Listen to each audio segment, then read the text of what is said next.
অশরীরী episode ৯। ১৬ই ডিসেম্বরের সেই রাত, যার প্রতিধ্বনি এখনও থামেনি। মহান বিজয় দিবসের বিশেষ এপিসোড, ফিরে আসা বাহিনী। শ্রোতা বন্ধুরা, আজকের রাতটা সাধারণ রাত নয়। আজ ১৬ই ডিসেম্বর, আমাদের গৌরবের, আমাদের বিজয়ের দিন। যাদের জন্যে আজকের আমাদের এই স্বাধীনতা, তাদের প্রতি রইল বিনম্র শ্রদ্ধা। ইতিহাসের পাতায় এমন কিছু পাতা আছে যা উল্টানো হয়নি, এমন কিছু ঘটনা আছে যা বলা হয়নি, কারণ সেগুলো এতটাই ভয়াবহ, এতটাই বীভৎস যে সেগুলো শুনলে বিশ্বাস করতে ইচ্ছে করবে না যে আমাদের এই পবিত্র বিজয়ের মাঠেই জন্ম নিয়েছিল কিছু অনাকাঙ্ক্ষিত, অতিপ্রাকৃত আর ভয়ঙ্কর সত্য। আজ আমি আপনাদের নিয়ে যাব ঠিক ১৯৭১ সালের ১৬ই ডিসেম্বরে, ঢাকা শহরের প্রাণকেন্দ্রে, একটি নির্দিষ্ট স্থানে, যেখানে ঘটে যাওয়া একটিমাত্র ঘটনা শুনতে আপনাদের প্রস্তুত হতে হবে মানসিকভাবে, শারীরিকভাবে। কারণ আজকের ঘটনাটা শুধু কান দিয়ে শোনার নয়, আজকের ঘটনাটা অনুভব করার। আজ শুধু একটি ঘটনাই শোনাব, তবে ঘটনাটি অনেক বড়। আশা করি ধৈর্য সহকারে পুরো ঘটনাটি শুনবেন। আজকের এই একক, দীর্ঘ, হৃদয় বিদারক আর হিম শীতল করে তোলা ঘটনাটি আমাদের পাঠিয়েছেন আফসানা। আফসানা নিজে একজন ইতিহাস গবেষক এবং তার দাদু, যিনি একজন সেনা কর্মকর্তা ছিলেন ১৯৭১ সালে, তার ডায়েরি থেকে উদ্ধার করা এই কাহিনীটি তিনি আমাদের কাছে পৌঁছে দিয়েছেন। অসংখ্য ধন্যবাদ আফসানাকে তার অসীম সাহসের জন্যে। তার দাদু এই ঘটনার প্রত্যক্ষদর্শী ছিলেন বলেই ডায়েরিতে লিখে গিয়েছিলেন, কিন্তু কখনোই প্রকাশ করতে চাননি। তার মৃত্যুর পর সেই ডায়েরির পাতা থেকে বেরিয়ে এসেছে আজকের এই ঘটনা। আমি এবার পড়তে শুরু করছি আফসানার দাদুর ডায়েরি থেকে নেওয়া সেই বর্ণনা, আমার নিজের শব্দে আপনাদের জন্যে। বসে পড়ুন, লাইটটা নিভিয়ে দিন। মনে রাখবেন, আপনি শুধু একজন শ্রোতা নন, আজ আপনি একজন সাক্ষী। ঘটনা শুরু করার আগে একটা ছোট্ট অনুরোধ, যারা এখনও অশরীরী পরিবারে যুক্ত হননি, তারা দয়া করে সাবস্ক্রাইব বাটন ও পাশের বেল আইকন টিপে অল নোটিফিকেশন অন করে নিন। কারণ আজকের ঘটনাগুলো এতটাই ভয়ঙ্কর যে শুনে আপনি হয়তো আর ফিরে আসার সাহস পাবেন না। আর যারা আগে থেকেই সাবস্ক্রাইবার, তারা আজকের ঘটনায় রেটিং দিতে লাইক বাটনে ক্লিক করুন এবং কমেন্টে লিখুন, আমি প্রস্তুত, যদি আপনি আজকের আতঙ্ক সহ্য করার সাহস রাখেন। একটি গুরুত্বপূর্ণ ঘোষণা, তারপর আজকের ভয়। আমাদের সকলের প্রিয় অশরীরী পরিবার, আপনাদের অপুরন্ত ভালোবাসা ও সাপোর্টের জন্য এই মাসে আমরা নিয়মিত প্রতিদিন বা একদিন পর পর ভিডিও দিচ্ছি। কিন্তু আগামী মাস জানুয়ারি ২০২৬ থেকে আমরা ফিরে যাব আমাদের মূল শিডিউলে। আপনাদের চাহিদা অনুযায়ী সপ্তাহে নির্দিষ্ট ২-৩ দিন। কি বারে ঘটনা চান সেটা অবশ্যই আপনারা কমেন্ট বক্সে জানাবেন। আর কথা না বাড়িয়ে শুরু করছি আজকের ঘটনা। ঘটনা বোঝার জন্য আমাদের ফিরে তাকাতে হবে ১৯৭১ সালের ডিসেম্বর মাসের শুরুর দিকে। ঢাকা শহর তখন এক অদ্ভুত উদ্বেগ আর উত্তেজনায় সয়লাভ। পাকিস্তানি বাহিনী আর তাদের দোসররা জানত তাদের সময় শেষ হয়ে আসছে, কিন্তু এই শেষ সময়টাতেই তারা সবচেয়ে বেশি হিংস্র, বেশি পরিকল্পিত হয়ে উঠেছিল। তাদের একটি গোপন পরিকল্পনা ছিল, অপারেশন ফ্যান্টম গার্ড। এই পরিকল্পনার মূল উদ্দেশ্য ছিল ঢাকা শহরের বিভিন্ন কৌশলগত স্থানে, বিশেষ করে পুরনো ইমারত, নদীর তীরবর্তী এলাকা আর অবকাঠামোর নিচে এমন কিছু ডেপো তৈরি করা, যেখানে তারা জমা করে রাখবে লুট করা ঐতিহাসিক নিদর্শন, দুষ্প্রাপ্য সামগ্রী এবং সবচেয়ে গুরুত্বপূর্ণ, অপহৃত ব্যক্তিদের দেহাবশেষ। কেন? তাদের উদ্দেশ্য ছিল ভবিষ্যতে যদি কখনো যুদ্ধাপরাধের অভিযোগ আসে, তাহলে এই দেহাবশেষগুলোকে তারা মানবিকতার মুখোশ হিসাবে ব্যবহার করবে অথবা চিরতরে গুম করে দেবে। এই পরিকল্পনার অধীনে তারা ঢাকার প্রাচীন একটি এলাকা বেছে নেয়, কোতোয়ালি এলাকার গভীরে, বুড়িগঙ্গা নদীর ঠিক পাশে একটি বিস্তৃত কিন্তু পরিত্যক্ত জমিদার বাড়ি, যার নাম ছিল নবাব মঞ্জিল। বাড়িটি দেখতে বিশাল, ৩ তলা, নিচে আছে বিশাল বেসমেন্ট আর গুপ্তকক্ষ। এর পেছনের ইতিহাসও অন্ধকারময়। কথিত আছে ব্রিটিশ আমলে সেখানে অনেক বেসামরিক বন্দীর ফাঁসি কার্যকর করা হতো। স্থানীয়রা এড়িয়ে চলত এই বাড়ি। পাকিস্তানি বাহিনী সেটিকে তাদের আদর্শ স্থান হিসাবে বেছে নেয়। ১২ই ডিসেম্বর থেকে ১৫ই ডিসেম্বর এই ৪ দিন ধরে রাতের আধারে মাসরিক ট্রাক চলাচল করতে থাকে নবাব মঞ্জিলে। ট্রাকগুলোতে কি ছিল তা স্থানীয়রা জানত না। কেউ বলতো অস্ত্রশস্ত্র, কেউ বলতো গুরুত্বপূর্ণ কাগজপত্র, কিন্তু আফসানার দাদু, যিনি তখন একটি গোপন তথ্যজালে কাজ করছিলেন, তিনি সন্দেহ করতে শুরু করেন। তার এক গোপন সংস্থার লোকের মাধ্যমে তিনি জানতে পারেন ট্রাকগুলোতে আসলে লাশ বহন করা হচ্ছে। শুধু লাশ নয়, বেঁচে থাকা কিছু বন্দীকেও নিয়ে যাওয়া হচ্ছে সেখানে, উদ্দেশ্য অজানা। 14ই ডিসেম্বর একটি বিকৃত খবর আসে। একটি ট্রাক দুর্ঘটনার শিকার হয় বাড়ির কাছাকাছি গলিতে। ট্রাকের পেছনের কাভার খুলে যায়। সাক্ষী যারা ছিলেন তারা শপথ করে বলেন তারা দেখেছেন ট্রাকের ভেতরে প্লাস্টিকের ব্যাগে মোড়া অসংখ্য মানবদেহ এবং কিছু ব্যাগ নড়ছে, যেন ভেতরে কেউ জীবিত আছে। কিন্তু পাকিস্তানি সেনারা দ্রুত ঘটনাস্থল পরিষ্কার করে, সাক্ষীদের হুমকি দিয়ে চলে যায়। এই ঘটনার পরই আফসানার দাদু সিদ্ধান্ত নেন তিনি ব্যক্তিগতভাবে তদন্ত করবেন। 15ই ডিসেম্বর রাতে তিনি তার বিশ্বস্ত 2 সহকারীকে নিয়ে চুটিসারে নবাব মঞ্জিলের কাছে পৌঁছান। তিনি লিখেছেন, আমরা বাড়ির পেছনের দিকে নদীর পাশ দিয়ে একটা ভাঙা দেওয়াল দিয়ে ভেতরে প্রবেশ করলাম। বাড়িটি সম্পূর্ণ অন্ধকার, নিস্তব্ধ, কিন্তু একটা গন্ধ, আল্লাহ আমার সাক্ষী, আমি কখনো এমন গন্ধ জীবনে পাইনি। মিশ্র গন্ধ, পচা মাংস, ফরমালিন, ভেজা মাটি আর এক ধরনের টক গন্ধ, যেন রক্ত অনেক পুরনো হয়ে গেছে। আমরা টর্চ জ্বালিয়ে সামনে এগোলাম। বাড়ির নিচতলায় গিয়ে দেখি মেঝেতে টায়ারের দাগ, রক্তের দাগ শুকিয়ে কালো হয়ে গেছে। আমরা বেসমেন্টের সিঁড়ি খুঁজে পেলাম। সিঁড়ি লোহার, খুবই সংকীর্ণ। নিচে নামতেই শব্দ শুনতে পেলাম, টপ টপ টপ, যেন কেউ পানিতে পা ফেলছে।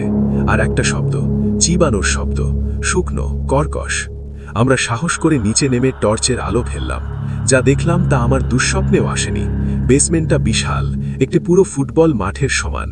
মেঝের প্রায় পুরোটাই জুড়ে সাদা প্লাস্টিকের চাদর বিছানো, তার উপর সারিবদ্ধভাবে রাখা আছে মানব দেহ। শুধু দেহ নয়, অনেকগুলো ব্যাগ, সেগুলোও নড়ছে। এক কোণে পড়ে আছে অস্ত্র, ইউনিফর্ম। আরেক কোণে একটি টেবিলের উপর অদ্ভুত সব যন্ত্রপাতি, সার্জিক্যাল যন্ত্র, করাত, ইনজেকশন। এটি ছিল একটি অস্থায়ী মর্গ, না একটি নির্যাতন কক্ষ, না একটি ল্যাব, সবকিছু একসাথে। সহকারীর একজন উগড়ে দিয়ে দিল। আমি নিজের মুখ চেপে ধরলাম। হঠাৎ আমাদের পেছন থেকে একটা শব্দ শুনতে পেলাম, ধাতব দরজা বন্ধ হওয়ার শব্দ। আমরা ছুটে গিয়ে দেখি বেসমেন্টের প্রধান দরজা বাইরে থেকে তালাবদ্ধ করা হয়েছে। আমরা আটকা পড়ে গেছি। সেই মুহূর্তে টর্চের ব্যাটারি নিষ্ক্রিয় হতে শুরু করে, অন্ধকার ঘনীভূত হয়, এবং তখনই আমরা প্রথম তাদের দেখি। প্লাস্টিকের চাদরের নিচ থেকে, সেই দেহাবশেষগুলো থেকে ধোঁয়ার মতো কিছুর উত্থান শুরু হয়, স্বচ্ছ কিন্তু মানব আকৃতির। তারা উঠে দাঁড়ালো। একটু পরে 2, পরে 10, পরে কত যে আমি গুনতে পারলাম না। তারা আমাদের দিকে মুখ করল। তাদের মুখ ছিল না, শুধু একটা কালো গহ্বর। কিন্তু আমি অনুভব করতে পারলাম তারা আমাদের দেখছে।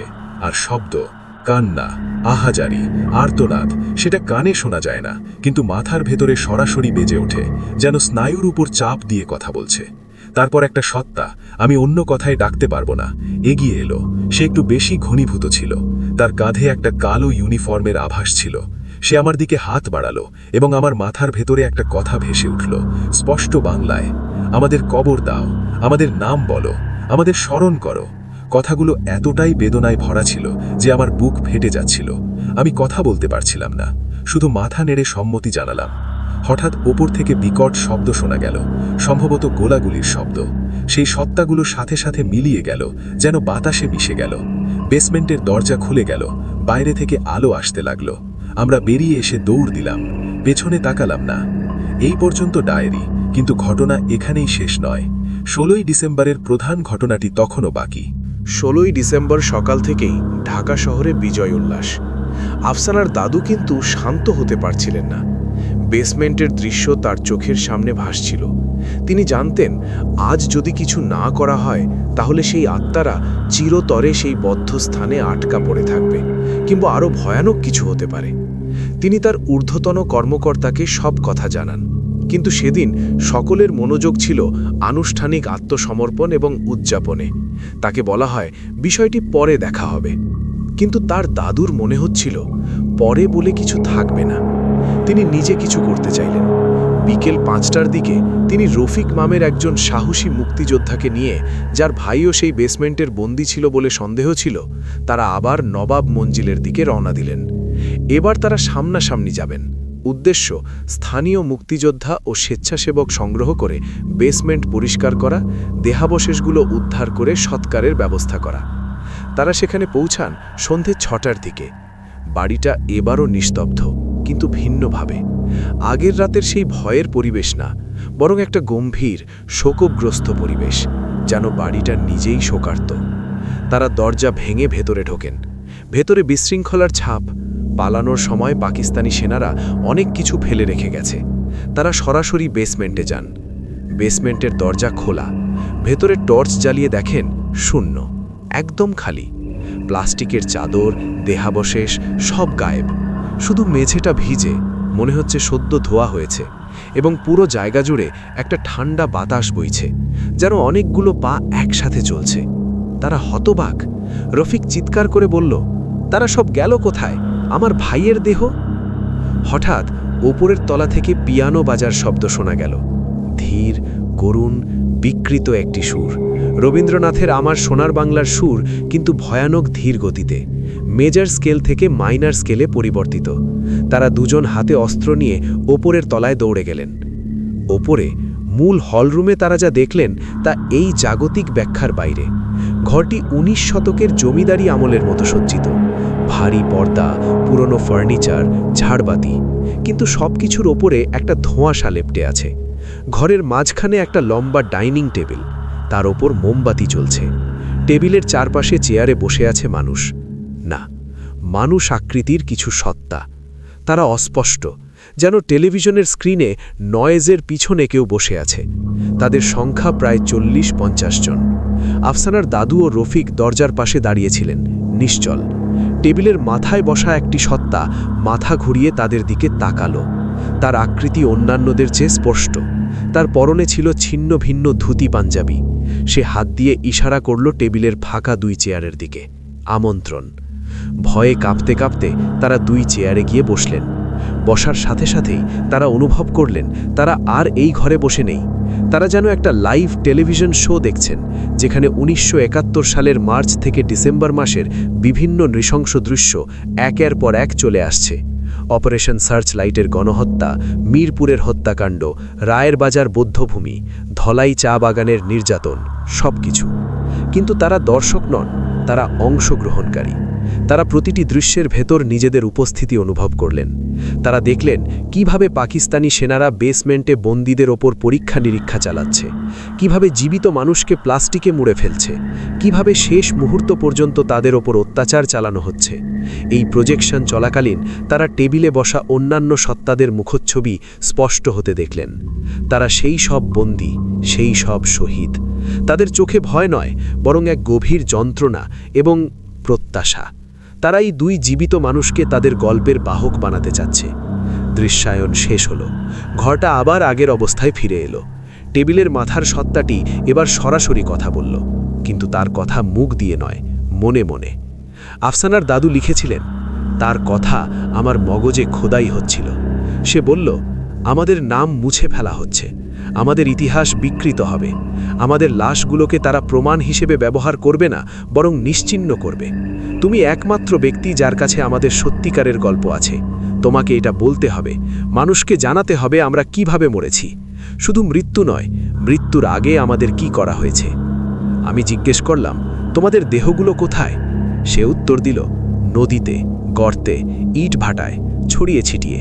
কিন্তু আমাদের আত্মা এখানে আটকে আছে, এই স্থানে, যেখানে আমাদের শেষ শ্বাস নেওয়া হয়েছিল, যেখানে আমাদের শেষ চিৎকার ধ্বনিত হয়েছিল। আজ বিজয়ের দিন। আজকের দিনে আমাদের মুক্তি পাওয়ার কথা, কিন্তু আমরা মুক্তি পাব না যতক্ষণ না আমাদের গল্প বলা হবে, আমাদের নাম ধরে ডাকা হবে। রফিক কাঁদতে কাঁদতে বলল, আমার ভাই এখানে আছে। টেবিলের এক প্রান্ত থেকে একটা তরুণ আকৃতির সত্তা এগিয়ে এলো। তার হাতে বাঁধা ছিল একটি ভাঙা চামড়ার ব্রেসলেট, যা রফিক চিনতে পারল সেটা তার ভাইয়ের। রফিকের দিকে তাকিয়ে সে শুধু মাথা নাড়ল। সেই প্রধান সত্তা আবার বলল, আমরা তোমাদের ক্ষতি করব না, কিন্তু তোমাদের একটি কাজ করতে হবে। আমাদের জন্য একটি স্মৃতিফলক তৈরি করবে এই বাড়ির সামনে। আমাদের সকলের নাম লিখবে, যাদের নাম জানা নেই লিখবে অজ্ঞাত বাঙালি। আর প্রতি বছর ১৬ই ডিসেম্বর রাত ১০টায় এই বাড়িতে একটি প্রদীপ জ্বালাবে, আমাদের আত্মার শান্তির জন্য। যদি তোমরা এটি করো, আমরা শান্তিতে চলে যাব। যদি না করো, আমরা আমাদের গল্প বলার জন্য অন্য উপায় খুঁজে নেব, এবং সেটা মানুষের জন্য সুখকর হবে না। আমি বললাম, আমি করব, আমি শপথ করছি। রফিকও শপথ করল। তারপর সেই সত্তা বলল, একটা শেষ জিনিস দেখিয়ে দেব, আমাদের শত্রুদের কি হয়েছে। সে হাত উঠাতেই ঘরের একটা দেওয়াল স্বচ্ছ হয়ে গেল। দেওয়ালের ওপাশে আমরা দেখলাম আরেকটা দৃশ্য। এটি ছিল পাকিস্তানি সেনাদের একটি ব্যারাকের ভেতর। তারিখ দেখে বুঝলাম সেটি 16ই ডিসেম্বর ভোর। সেনারা তাদের জিনিসপত্র গোছাচ্ছে, উদ্বিগ্ন। হঠাৎ তাদের মধ্যে কয়েকজন অসুস্থ বোধ করতে শুরু করে। তারা তাদের শরীরে কালো দাগ দেখতে পায়। তারা আক্রান্ত হয় ভয়ানক হ্যালুসিনেশনে। তারা একে অপরকে শত্রু ভেবে গুলি করতে শুরু করে, কেউ কেউ আত্মহত্যা করে। এটি ছিল একটি দল গণপাগলামি। আমরা দেখলাম যেসব সেনারা সরাসরি বেসমেন্টের কাজে জড়িত ছিল তাদের সবাই এই হত্যালীলার শিকার হয়। এটি ছিল আত্মাদের প্রতিশোধ নয়, এটি ছিল তাদের নিজেদের কৃতকর্মের ভার, তাদের অপরাধবোধ, যা তাদের মনের ওপর এমন প্রভাব ফেলেছিল যে তারা বাস্তব আর কল্পনা আলাদা করতে পারছিল না। দৃশ্য মিলিয়ে গেল। ঘরটা আবার ধোঁয়াশাচ্ছন্ন হলো। টেবিলের চারপাশের সত্তারা এক এক করে উঠে দাঁড়ালো। তারা সোজা হয়ে দাঁড়ালো, যেন একটি শেষ সালাম জানাচ্ছে। তারপর তারা ধীরে ধীরে মিলিয়ে যেতে শুরু করল, আলোর কোণার মতো বাতাসে মিশে যেতে। শেষ যে সত্তাটি রইল সেটি রফিকের ভাই। সে রফিকের দিকে এগিয়ে গেল এবং একটি ঠান্ডা স্পর্শের অনুভূতি দিয়ে তার কপাল ছুঁয়ে গেল। তারপর সেও মিলিয়ে গেল। ঘরটি সম্পূর্ণ খালি হয়ে গেল, শুধু দুই জীবিত মানুষ আর নিভে যাওয়া মোমবাতির গন্ধ। তখন রাত 9টা বাজে। তারা নিশ্চুপে বাড়ি থেকে বেরিয়ে এলেন। বাইরে এখনও বিজয় উদযাপন চলছে, আতশবাজি ফুটছে, কিন্তু তাদের দুইজনের হৃদয় ছিল ভারী, মস্তিষ্ক ছিল ধাঁধায় ভরা। তারা কি একটা যৌথ হ্যালুসিনেশন দেখেছিল, নাকি সত্যিই কিছু অতিপ্রাকৃত ঘটনা ঘটেছিল? পরের দিন 17ই ডিসেম্বর আফসানার দাদু তার ঊর্ধ্বতনকে সব কথা খুলে বললেন। প্রথমে তারা অবিশ্বাস করলেন, কিন্তু যখন আফসানার দাদু বিস্তারিত বর্ণনা দিলেন, বিশেষ করে বেসমেন্টে থাকা নির্দিষ্ট কিছু অস্ত্র এবং যন্ত্রের বর্ণনা, যা পরবর্তীতে গোয়েন্দারা গিয়ে খুঁজে পেয়েছিলেন, তখন তারা বিষয়টা গুরুত্ব সহকারে নিলেন। তারা নবাব মঞ্জিল ঘিরে ফেললেন। অনুসন্ধানে তারা বেসমেন্টের পেছনে একটি গোপন সুড়ঙ্গ পেলেন, যা বুড়িগঙ্গা নদীর দিকে চলে গেছে। সেই সুড়ঙ্গ দিয়েই সম্ভবত দেহাবশেষগুলো সরানো হয়েছিল। তারা নদীর তীরে খনন কার্য চালালেন। দুর্ভাগ্যবশত খুব কম দেহাবশেষই উদ্ধার করা গিয়েছিল। নদীর স্রোতে অনেক কিছুই বিলীন হয়ে গিয়েছিল, কিন্তু তারা পেয়েছিলেন কিছু ব্যক্তিগত জিনিস, চশমা, কলম, খেলনা, গয়না, যা প্রমাণ করছিল সেই সব মানুষের অস্তিত্ব। আফসানার দাদু তার কথা রাখলেন। তার নিজের অর্থে এবং কিছু দানশীল ব্যক্তির সাহায্যে তিনি নবাব মঞ্জিলের সামনে একটি সরল কিন্তু মর্মস্পর্শী স্মৃতিফলক তৈরি করালেন। সেখানে লিখলেন, এই স্থানে 1971 সালের মুক্তিযুদ্ধে নৃশংসভাবে নিহত অসংখ্য বাঙালির আত্মা শান্তি পাক, আমরা তোমাদের ভুলিনি। নামগুলো আলাদা করে লেখা সম্ভব হয়নি, কারণ খুব কমেরই পরিচয় জানা ছিল। তিনি প্রতি বছর 16ই ডিসেম্বর রাত 10টায় সেখানে একটি মোমবাতি জ্বালাতেন। প্রথম কয়েক বছর তিনি একাই যেতেন, পরে লোকেরা জানতে পেরে তার সাথে যোগ দিত। কিন্তু গল্পটি এখানেই শেষ নয়। আফসানা নিজে, যিনি এখন তরুণী, তিনি তার দাদুর কাছ থেকে এই গল্প শুনে বড় হয়েছেন। তার দাদু 2005 সালে মারা যান। মৃত্যুর আগে তিনি আফসানাকে ডায়েরি দিয়ে যান এবং বলেন, তুমি এই গল্পটা বেঁচে রাখবে। আফসানা প্রথমে বিশ্বাস করতেন না। তিনি ভাবতেন দাদু হয়তো যুদ্ধের ট্রমায় আক্রান্ত ছিলেন। কিন্তু 2010 সালের 16ই ডিসেম্বর তিনি তার বন্ধুদের নিয়ে সাহস করে নবাব মঞ্জিল, যা এখনও পরিত্যক্ত এবং ভুতুড়ে বলে পরিচিত, দেখতে যান। তারা রাত 9:50 পৌঁছান। তারা স্মৃতিফলকের পাশে মোমবাতি জ্বালাতে যান, যা দাদুর মৃত্যুর পর থেকেও স্থানীয়রা জ্বালিয়ে আসছিল। ঠিক রাত 10টা বাজতেই আশেপাশের সব আলো নিভে যায়। তাদের ফোনের ব্যাটারিও মারা যায়। তারা দেখেন স্মৃতিফলকের পাশে দাঁড়িয়ে আছে অস্পষ্ট কিছু মানব আকৃতি, কিন্তু সেগুলো শুধু দাঁড়িয়ে আছে, তাদের দিকে তাকিয়ে আছে। আফসানা বলেন, তিনি তার দাদুর গল্পের সেই একই অনুভূতি পেয়েছিলেন। মাথার ভেতরে সরাসরি একটি বার্তা, ধন্যবাদ, মনে রেখো। তার বন্ধুরা কিছুই শুনতে বা দেখতে পায়নি, কিন্তু তারা প্রচণ্ড ঠান্ডা এবং ভয় অনুভব করেছিল। তারপর 2016 সালের 16ই ডিসেম্বর একদল তরুণী, যারা শহীদ মিনারে যাওয়ার পথে হারিয়ে গিয়েছিল, তারা দাবি করে তারা নবাব মঞ্জিলের কাছে একদল সাদা পোশাকের মানুষ দেখেছে, যারা তাদের হাত নেড়ে পথ দেখিয়ে দিয়েছে। কিন্তু যখন তারা কাছে গেছে, কেউ সেখানে নেই। তারা বলেছে তারা তখন রেডিওতে পুরনো গান শুনতে পেয়েছে। 2020 সালে স্থানীয় একটি সংবাদপত্রে একটি ছোট খবর প্রকাশিত হয়, পরিত্যক্ত ভবনে অদ্ভুত কান্নার শব্দ। সাংবাদিক, যিনি অনুসন্ধান করতে গিয়েছিলেন, তিনি তার রিপোর্টে লেখেন, আমি সেখানে গিয়েছিলাম সন্দেহ নিয়ে, কিন্তু সেখান থেকে ফিরেছি প্রশ্ন নিয়ে। আমি কিছু শুনিনি, কিন্তু আমার ক্যামেরার ফুটেজে সেখানে কেউ নেই, কিন্তু শব্দ আছে, অস্পষ্ট কান্না, বাংলায় সাহায্য চাওয়ার আর্তনাদ। এইসব ঘটনা কি মিথ্যা, নাকি সত্যিই সেই আত্মারা এখনও অপেক্ষা করছে তাদের সম্পূর্ণ মুক্তির জন্য? আফসানা বিশ্বাস করেন শুধু একটি স্মৃতিফলক যথেষ্ট নয়, প্রত্যেক শহীদের নাম, তাদের পরিচয়, তাদের গল্প আমাদের জানতে হবে, সংরক্ষণ করতে হবে। তবেই তারা প্রকৃত বিজয় এবং শান্তি পাবে। বিজ্ঞান, মনোবিজ্ঞান এবং পরাবাস্তববাদ, তিনটি দৃষ্টিকোণ থেকে দেখা যাক। বিজ্ঞান। যুদ্ধের সময় চরম মানসিক চাপ, পুষ্টির অভাব এবং বিষাক্ত রাসায়নিকের সংস্পর্শ, যেমন বেসমেন্টে থাকা ফরম্যালিন, যৌথ হ্যালুসিনেশন তৈরি করতে পারে। আফসানার দাদু ও রফিক সম্ভবত কার্বন মনোক্সাইড বা অন্য কোনো গ্যাসের সংস্পর্শে এসেছিলেন, যা তাদের একই রকম অভিজ্ঞতার দিকে নিয়ে গিয়েছিল। পরবর্তী প্রজন্মের অভিজ্ঞতাগুলো মাস হিস্টিরিয়া বা প্রত্যাশার প্রভাব হিসাবে ব্যাখ্যা করা যেতে পারে। তারা গল্প শুনে গিয়েছিল, তাই তাদের মস্তিষ্ক এমন কিছু দেখেছে বা শুনেছে বলে মনে করেছে। মনোবিজ্ঞান। এটি কালেকটিভ ট্রমার প্রকাশ হতে পারে। একটি জাতির যৌথ আঘাত, যুদ্ধাভ্যাসের ভয়াবহতা, মাত্রাতিরিক্ত ক্ষতি, এই সব কিছু মিলে একটি সাইকিক ইমপ্রিন্ট তৈরি করতে পারে একটি স্থানে। সংবেদনশীল ব্যক্তিরা সেই ইমপ্রিন্ট গ্রহণ করতে পারেন, ফলে তারা অতীতের দৃশ্য বা আবেগ অনুভব করেন। আফসানার দাদু এবং রফিক উভয়ই যুদ্ধের সাথে সরাসরি জড়িত ছিলেন এবং ব্যক্তিগত ক্ষতি, তাই তাদের মন এমন একটি বাস্তবতা তৈরি করেছে যা তাদের ট্রমা প্রক্রিয়াকরণে সাহায্য করেছে। পরাবাস্তববাদ বা আধ্যাত্মিক দৃষ্টিকোণ। এই তত্ত্ব বলে যে ভয়ানক, অকাল এবং অন্যায় মৃত্যুর শিকার মানুষের আত্মা শান্তি পায় না, বিশেষ করে যদি তাদের দেহ সংস্কার না হয়, নাম বিস্মৃত হয়। তারা সেই স্থানে আটকে থাকে এবং সময়ের সীমানা ভেদ করে জীবিতদের সাথে যোগাযোগ করার চেষ্টা করে, বিশেষ করে এমন দিনে যখন শক্তির একটি পরিবর্তন হয়, যেমন বিজয় দিন, যখন দেশে একটি নতুন শক্তির জন্ম হয়। তাদের বার্তা সাধারণত একই: আমাদের মনে রাখো, আমাদের নাম বলো, আমাদের সম্মান দাও। কোনটি সত্য?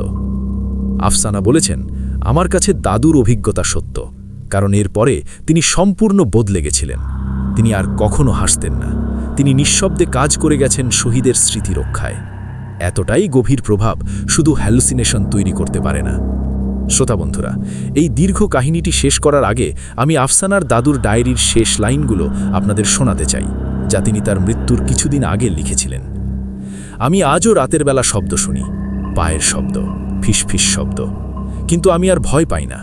আমি জানি তারা আমার সাথে আছে। তারা শুধু নিশ্চিত করতে চায় যে আমি আমার প্রতিশ্রুতি রাখছি। আমি করেছি, এখন আমি চলে যাচ্ছি। আমি আশা করি যারা এই ডায়েরি পড়বে সে এই দায়িত্ব বুকে নেবে। আমাদের মুক্তিযুদ্ধ শুধু ভূখণ্ডের মুক্তিযুদ্ধ নয়, এটি ছিল আত্মার মুক্তিযুদ্ধ। কিন্তু অনেক আত্মা এখনও মুক্তি পায়নি। তাদের মুক্ত করার দায়িত্ব আমাদের। স্মৃতিফলক, জাদুঘর, বই এসব ভালো, কিন্তু সবচেয়ে গুরুত্বপূর্ণ হচ্ছে স্মরণ করা, নাম ধরে ডাকা, গল্প বলা। প্রতিবার যখন তুমি একটি শহীদের গল্প বলবে, তুমি একটি আত্মাকে মুক্তির এক ধাপ কাছে নিয়ে যাবে। এটাই আজকের গল্পের সারমর্ম। এটি শুধু একটি ভৌতিক গল্প নয়, এটি একটি আবেদন। আমাদের মুক্তিযুদ্ধের ইতিহাসে এখনও এমন অনেক অধ্যায় আছে যা অলিখিত, এমন অনেক নাম আছে যা অনামা। হয়তো বিজয় দিনে যখন আমরা উৎসব করি, তখন কোথাও কোনো আত্মা অপেক্ষা করছে তাদের পরিচয় ফিরে পাওয়ার জন্য। আপনাদের করণীয় কি হতে পারে? আপনারা যারা এই গল্প শুনলেন, যদি আপনার পরিবারে, গ্রামে, এলাকায় কোনো অনামা শহীদ থাকেন যার গল্প হারিয়ে গিয়েছে, তার সন্ধান করুন। তার নামটি খুঁজে বের করার চেষ্টা করুন। তা না পারলে অন্তত তাকে আপনার স্মরণে রাখুন, একটি ফুল দিয়ে, একটি মোমবাতি জ্বালিয়ে, অথবা শুধু একটি নিঃশ্বাসে তার জন্য দোয়া করে। কারণ হয়তো, শুধু হয়তো, আমাদের এই স্মরণই তাদের জন্য চিরতরের মুক্তি এনে দেবে। আর যদি কখনো 16ই ডিসেম্বর রাত 10টায় আপনি কোথাও একা থাকেন এবং আপনার মনে হয় পাশে কেউ দাঁড়িয়ে আছে, চমকে উঠবেন না, শান্ত থাকুন। বলুন, আমি তোমাকে মনে রেখেছি, তুমি এখন যেতে পারো। আজকের এই দীর্ঘ, জটিল এবং হৃদয় বিদারক গল্পটি আমাদের পাঠিয়েছেন আফসানা। অসংখ্য ধন্যবাদ আফসানা, তোমার এই অসাধারণ সাহসিকতা এবং দায়িত্ববোধের জন্য। সত্যিই অসাধারণ ছিল ঘটনাটি। অশরীরী কখনোই কালো জাদু, অন্ধবিশ্বাস, কুসংস্কারকে প্রমোট করে না। আর অশরীরীর সকল ঘটনা আপনি বিশ্বাস করবেন কি করবেন না, সেটা একান্তই আপনার নিজের ব্যাপার। তবে বিনোদন হিসেবে নেওয়াই হবে বুদ্ধিমানের কাজ। শ্রোতা বন্ধুরা, আজকের মতো এখানেই শেষ করছি। মনে রাখবেন, ভূত বলে কিছু নেই, আছে অমর আত্মা যারা ইতিহাসের সাক্ষী। তাদের কণ্ঠস্বর মেলাতে আমাদের কান খোলা রাখতে হবে। আগামী পর্বে আবার দেখা হবে ইনশাল্লাহ। সে পর্যন্ত ভালো থাকুন, সুস্থ থাকুন, সুন্দর থাকুন, নিরাপদে থাকুন। রাত 10টা মানেই অশরীরীর রাত। শুভরাত্রি।